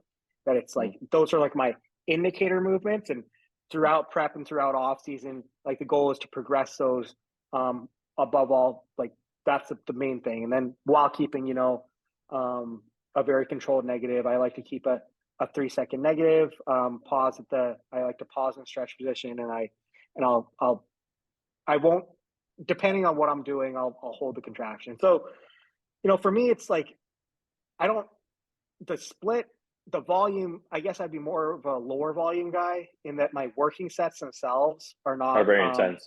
Are lower. I'll usually do maybe 3 exercises for a body part at most, 3 to 4 exercises for a body part at most. And I might do, 1 to 2 working sets for each of them. So it's like, you're anywhere from like 5 to 10 working sets a session for each of those. Right. So yeah. And obviously your delts and your legs are your most impressive body part. So is there anything unique you do for your legs? Anything you would say that made So for legs, I think doing a split, a ham dominant day and a quad dominant day is very good. It'll help you to grow them. And then just for the delts, starting with a rear delt movement and then a side delt movement and then going to presses, I think is superior to starting with presses themselves. I think, what really makes the delts as to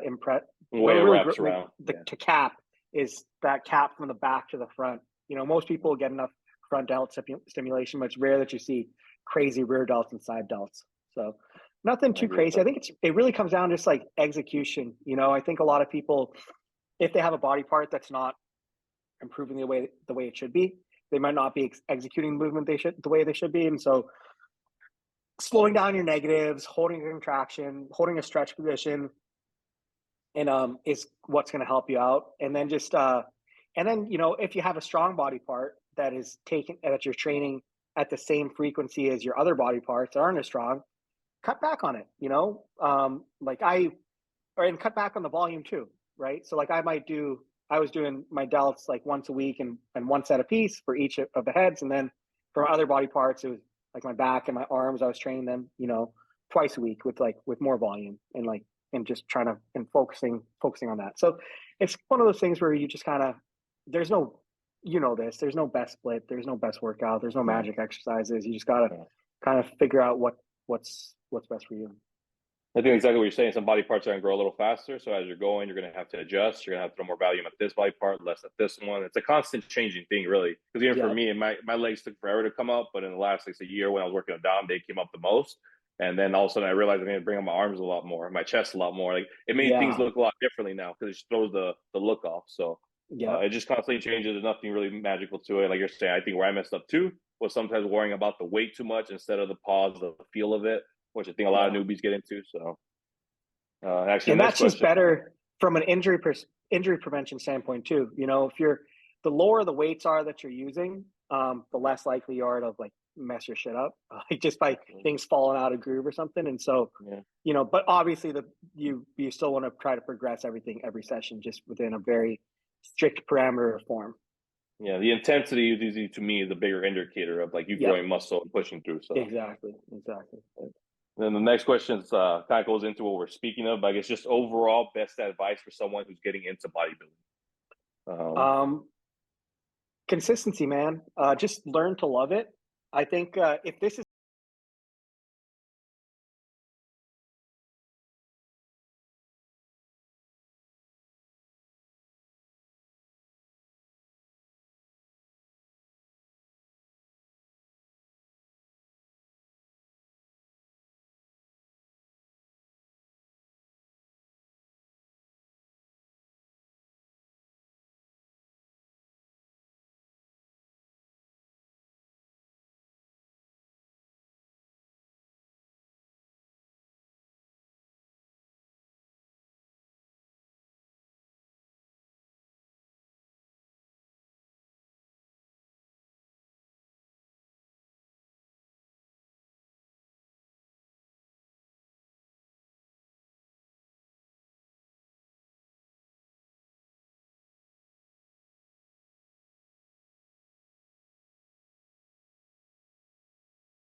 He kind of helps people locally, gets them in shape, sees results.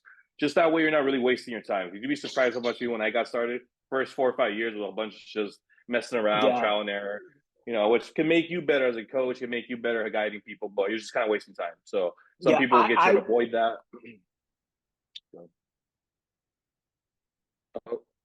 Hold on a second. You're good. There you go. I turned it on. Yeah, my AirPod just died. But yeah, I totally agree, man. As far as the coaching thing, the first time I hired a coach was for my first show, and I made some good progress for the average gym rat. Like you said, I won overall my first show, but I made 10 times the progress, and that's an exaggeration. But I made my progress faster. But I would even say, let me say this to you about you, because I know you all know you're a very unique example, and not because I'm gonna say genetics or anything, but the way you buckle down, bro. I used to hang out with this guy. I'd go watch fights with him. I don't know, whatever kind of setting it was, he had his meals with him. We'd be at a show. He'd have 2-3 meals packed with him. That shit's not normal. You were like, this is what I'm doing. And there's no one even slightly deter. It's wild, man. That's why I've always had so much respect for you. I'm like, man, obviously now I know a few more people that like that, but you were like that from day one. It's just how did your mind just fuck, dude? That's so wild to me. It helps a lot. But yeah, man, that's the big, like you said, man, coaching is huge. It's hugely helpful. And it's just, if you have the right guidance, it's going to just accelerate your progress.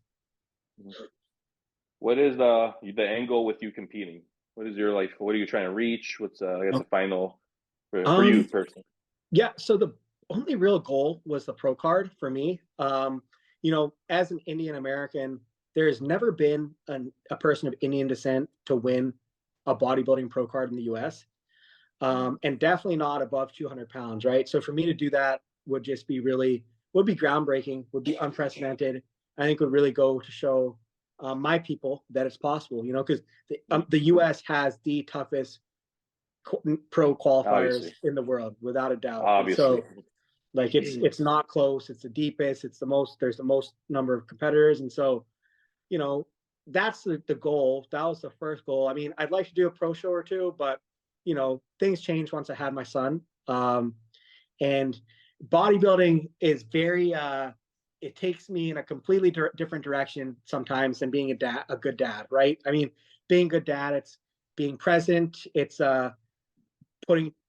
providing for him, setting things up to where like he's gonna have like a nice legacy if I pass away, when I pass away, and just and like making sure having some longevity in my life, right? And so bodybuilding, it's very hard to do that competing as a professional bodybuilder, to do all of those things. Like it's costly, it's in terms of time and money, and it's just so at this point, my son is my number one priority. But I still love the heck out of bodybuilding. And Yeah, I'm sure you're one of those, regardless what's going on, even as you get older, you're always gonna have some kind of foot inside bodybuilding. You're gonna be watching it. You're gonna be coaching people probably. You do that obviously right now. You coach some people. Yeah. I do some coaching, diet coaching, but more posing coaching. Andrew actually is really good about sending me his guys. I work with a lot of his pros and his amateurs, and so that's been good. I've seen that, bro. Yeah, you've been drilling those people. They always come out legit. Even that female you worked with, Jessica. I know you helped her a lot as well. Yeah, dude. That's a big difference. Honestly, I need to hit you up for whenever that comes for me, because I need to make sure that's not an issue like it was some of my shows this year. No, you'll be fine, man. You got plenty of time. But yeah, man, it's just been like one or two pro shows would be really nice. Just say I compete as a pro, and then after that, I think getting to judging would be awesome. Just and I'd actually talked to Tyler about that at the Texas Pro. He said, whenever I'm ready, whenever I'm done competing, like there's a spot for me as a judge, and so that would be good. Moving up, I'll do some local shows, and ideally, I might judge the Olympia one day as a 65-year-old or something. That'd be awesome. Hell yeah, dude. Hell yeah. That'd be sweet. fantastic. But that's how you're passionate about what you do. You love this regardless. So next one. Any regrets since you started is this career? But I'm gonna say bodybuilding career. I'm assuming that's kind of what I meant. Any regrets? Maybe you do differently. Not regrets. Maybe you do differently. Maybe in that realm, because regret's a harsh word. So it's like regrets. Honestly, man, not. I mean, maybe hiring a coach a little bit earlier, but I think I was pretty good about it. Like I don't know, honestly, no regrets, because it just, I felt like the only thing was maybe the only regret would be not applying for life insurance. Like if I'd applied for life insurance 1 year earlier, everything would have been freaking fantastic. But I did something stupid. Hey, everything happens for a reason. Everything exactly. Happens for a reason. Even though dumbest and most unfortunate things happen for a reason. This was kind of weird, but I guess I'll throw in. This is, what's your opinion on bodybuilding and fitness? I think maybe they mean the industry. Maybe what's going on right now with social media.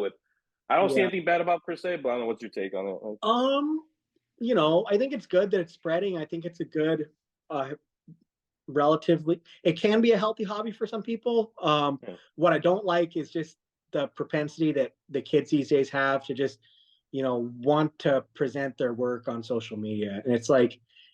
The goal for training should not be like to show off is not to put together cool Instagram reels and like to be a content creator. Like for me, at least, it wasn't, the goal was just like, you train because you love it. You enjoy being in the gym, and then you like seeing your progress in your body. Right. But now I think the goal for a lot of people is like, okay, let's go get a pump, and then go in the locker room and take 30 pictures of ourselves and make a video and put some like nice dark filters on there, so we can be one of another 400,000 people posting the same crap on TikTok and Instagram, and like I just I miss the days when oh man, I guess that's what happens when you're 31. You start talking about missing the days. Like, but it's true. It's changed a lot, even in our time being in the fitness industry. From like 2015 to even now, it's been very drastic. The influencer world, the competition world, social media has altered a lot, changed a lot. I feel like even Sam Solik's obviously a very like hot guy. He's very Yeah, popular. He's very, and it's funny because I don't think there's nothing necessarily wrong with him. I'm surprised how much people kind of rip him and new one and stuff and just talk about him. But it's like I feel like a lot of us, well, at least for me personally, when we started, when it was more just for fun, that's kind of how we did it. It yeah. was once we realized it was about competing, I was like, oh shit, I can't eat like this, you know.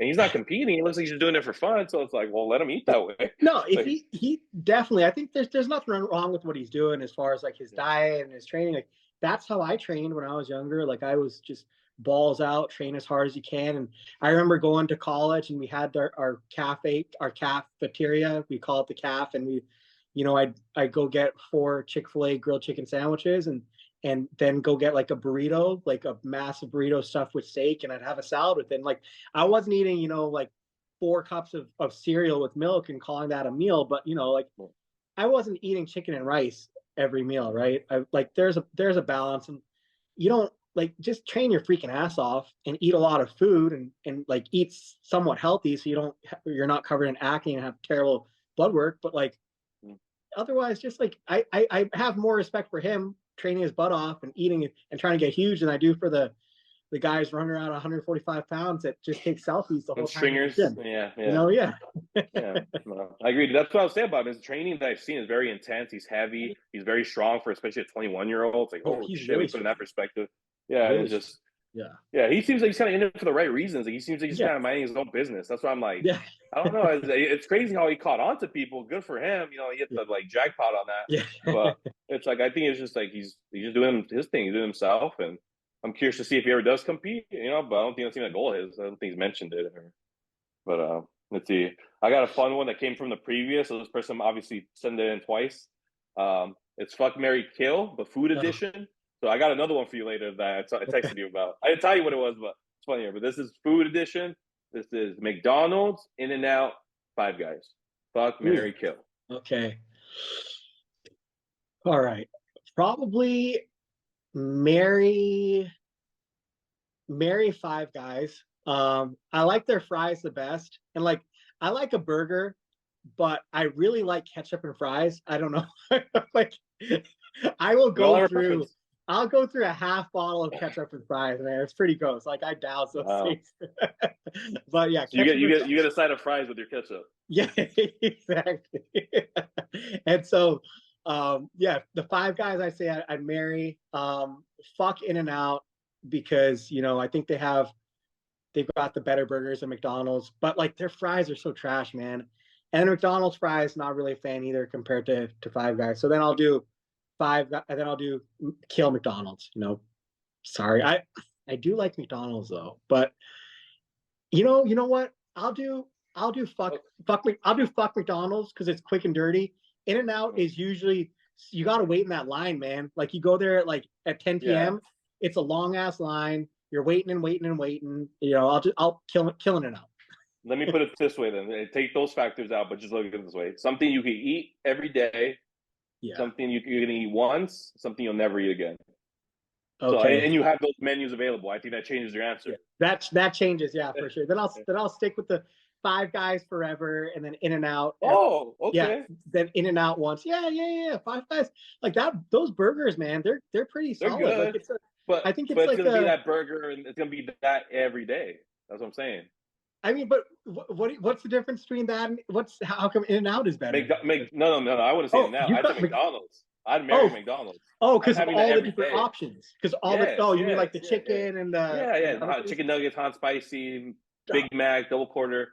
The Like I got problem options. is In and Out or McDonald's is decreasing their menu every year, for like the efficiency of their menu. They keep cutting They have, when they had yeah. freaking like chicken selects and they had the snack wraps and they had like I used to love me the freaking bacon ranch snack wrap. Bacon oh ranch. yes, That was my bro, thing. they had the best fast food burger ever. It was called the it was like the smokehouse burger at McDonald's, and it was just like it had fried onions on it, barbecue sauce, bacon. The bacon smokehouse burger, freaking Mm-hmm. bomb. They had it for like a year and a half, and then like without notice, just like took it off the Discontinued menu. it.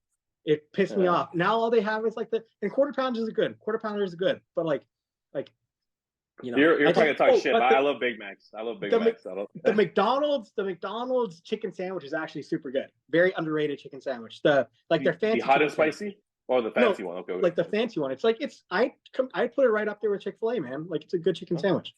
It's okay. good. two It, fat fucks talking about their dude, because that's why I said McDonald's. As long as they keep the hot and spicy chicken nuggets and Big Mac between those three, I can rotate. I'm a happy man. And then you got to throw in breakfast in there. That's a whole other game changer. Breakfast, a McGriddle, yeah, a couple different, any of those different. Okay, I think you changed my mind. I'll do Mary McDonald's for the variety, and then I'll do fuck Five Guys, and then kill In-N-Out. In-N-Out, man, those fries, I can't do it. Yeah, no. Yeah. And then, funny enough, if you look at a different angle, if it's okay, what if you needed to keep health and like you're trying to get big in like consideration? Then you're probably back at Five Guys because that's the best quality meat. That's the best quality potatoes, bread, like the fries. You know what I mean? So it's like it depends how you look at it, you know. Exactly. But then Jay likes In-N-Out, man. Jay was an In-N-Out guy in the off season, so he was. But what's funny enough, if I'm in my prep, even if I have a cheat, I can't do McDonald's. I don't know why. I just can't. Like, I have to go like to a burger restaurant. I'll go to make Hop Dottie, Smash Burger, something like that. A better quality burger, no, for sure. But it's off season. I'm slamming McDonald's like once a week at least. And then we'll stay on that subject of fuck, marry, kill. This is the one I was texting you about. This is a female edition one, obviously. Fuck, marry, kill. Jada. I'm sorry. Jada Pinkett Smith. Amber, which is the whole Johnny Depp ex, the whole court thing, and Michelle Obama. You know, I would marry Michelle Obama. Like, I think that people are like, if you're like a right wing person, you're like, oh, Michelle Obama's a transgender. No, that's which she's not. Just looks. I'd marry Michelle Obama just because she's like that's a quality, supportive woman. Like, like the other two are problems, man. Like those two are no good. That all they've done is like ruin their men's lives. But Michelle like supported Barack to a presidency. Like they're happily married, seemingly. Like that's somebody you marry, man. Like looks go away, looks go away. Yeah. Whereas Amber Heard, I would fuck. She's pretty good looking. And then Jada Smith, I actually had a really big crush on when I was younger. Like I found her more attractive than Amber Heard. But now that she's bald and like what she's done to Will Smith, killer. And I would agree with that. I think it's more knowing them, like knowing their history, knowing some of the shit they've been through. Even knowing that Jada wrote like a book about like talking about she's still in love with Tupac or some shit like that. Like people, it's very controversial. So I get you. But if it changes just the perspective of looks, and then like just the perspective of looks. Obviously it's very shallow. But I just want to see who you. Then it'd be Mary Amber, and then fuck Jada, and then Michelle would probably kill her. But like, because I mean, Jada's attractive for a bald woman, but like when you just think about like, I don't know, you wake up next to that, it's like waking up next to a man, dude. Like I'm not into that. Certain positions would be a little questionable. Like, I don't know if my son's gonna watch this in 5 years, so I don't want to say that. But no, it's just like you don't know. It's like it's no good. It's all just for fun. But to me, I'm gonna sound real shitty. So I'm gonna make you look good right now. Is if I still had to pick it, honestly, for me, because the way I look at the Amber situation, she's crazy as shit, right? Yeah. But I feel like Johnny Depp kind of fed some of that crazy. Probably. Because okay, this is from experience. I know crazy doesn't just get crazy. I know there's something going on. So, and maybe I'm just dumb. I like crazy, but I got her. I got then fuck Jada. The only reason I say that is because of the supposed rumors of Michelle Obama being a man. Yeah. So I'd have to kill her. She has 2 kids, man. It's stupid. It's so stupid. Like it's just. I don't want to. I'm sure there's like it's just dumb, man. Like it's stupid. Yeah. I'm just being stupid. Yeah.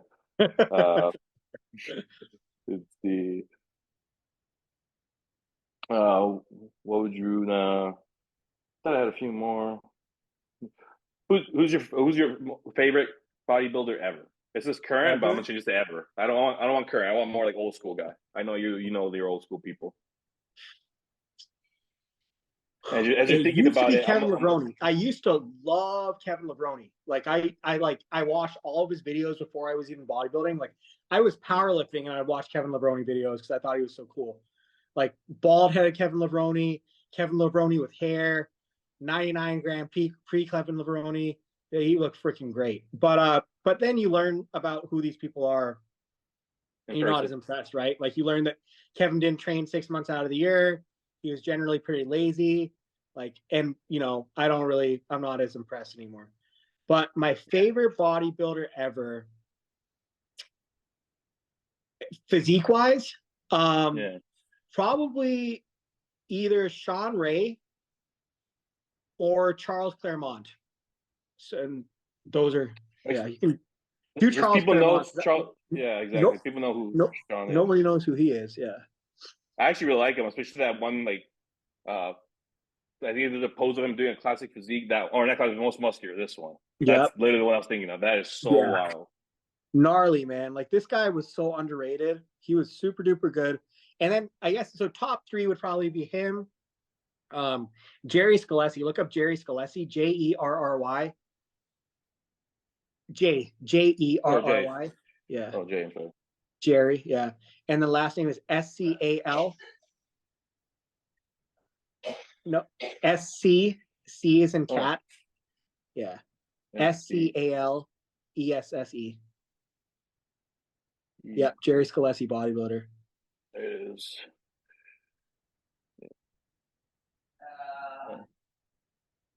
Look, we need to find him on Instagram. Look him up on Instagram. He's got better pictures on there. Yeah. Same name, Jerry Scalesi. Oh shoot, Jesse, Jerry. It's because you hit the vape, brother. Do the second one, followed by Sid Rai 92, or that one might have it too. I don't know. He's got 2 accounts because old people just do this. No, use it. Yeah. Yeah. Oh wow, dude. Yeah, I've never seen this guy. 88, before. Man. 88. That's just classic as heck. We need to find what his front lat spread. Scroll down some. One of his front lat spreads is just gnarly. Oh, look at that. The one in the green. Scroll up some. That one right there. Yeah, hitting that most muscular. Look at that, dude. That side chest, side chest. We need to find his most muscular. His front lat. It's just one of the craziest front lats ever. Okay, try the other Jerry Scalesi. I won't rest until you see how crazy this guy is, man. Especially that front lat, huh? It's that good? Yeah. Oh my gosh.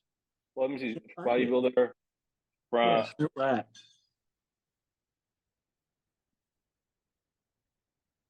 What the heck? You'd think that would narrow it down really easily. Yeah. Oh.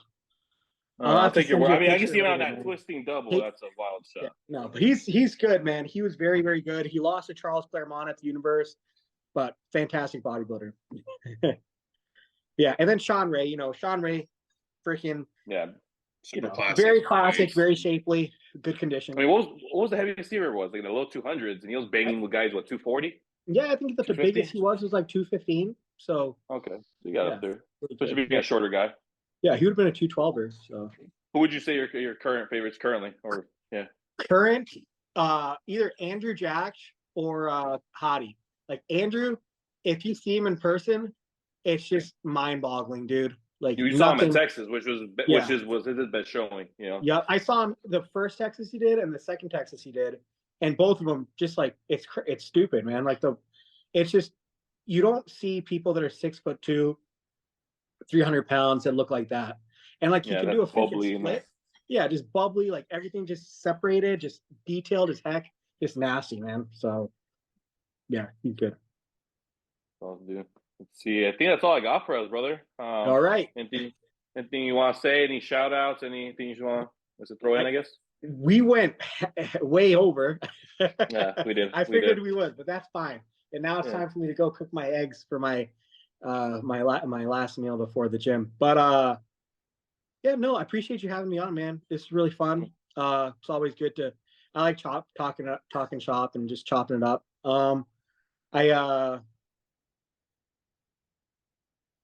I hope you do more of these. Like, be consistent with them. Yeah. It'll be good. No, I will. I will do one a week. I want to do like one style where it's a podcast, and I'll invite you back for when we do that. A few of us will talk about current stuff and all that. And then I want to do like one a week that's interview with people in the area, people like are coming up who I feel like close to pro cards. just gives more exposure. And me, I got a little more downtime. I'm not training for anything. I'm not going to the gym 6 days a week. I'm going 2 to 3, just getting by. But I appreciate you again, brother. Like I said, I'll keep in touch with you. We'll stay obviously watching your progress, and hopefully you start posting a little bit more this upcoming season. You're very quiet. Yeah. At least share some stuff with me. At least one here and there, and then I'll share them. Once I start liking how I look again, I'll start posting. Yeah, no, Sid Rai 92 on Instagram, SIDRAI 92, and then just if you guys are needing any help with posing, I'd be happy to help with that. I think that's something that's really underrated for the stage, and most people don't really capitalize on that as something they can differentiate themselves on. And so I'd be happy to help if you guys need and not just posing, like holding poses. I mean, the posing looking good, but then holding it. This guy's very good at making sure you have the conditioning for it. There's a difference between your quick picture you take real quick and then actually holding on stage for multiple seconds at a time. But thank you, brother. We will talk soon, okay? For sure. Thank you for having me. Later, Luis. Later, guys. Bye, brother. Bye.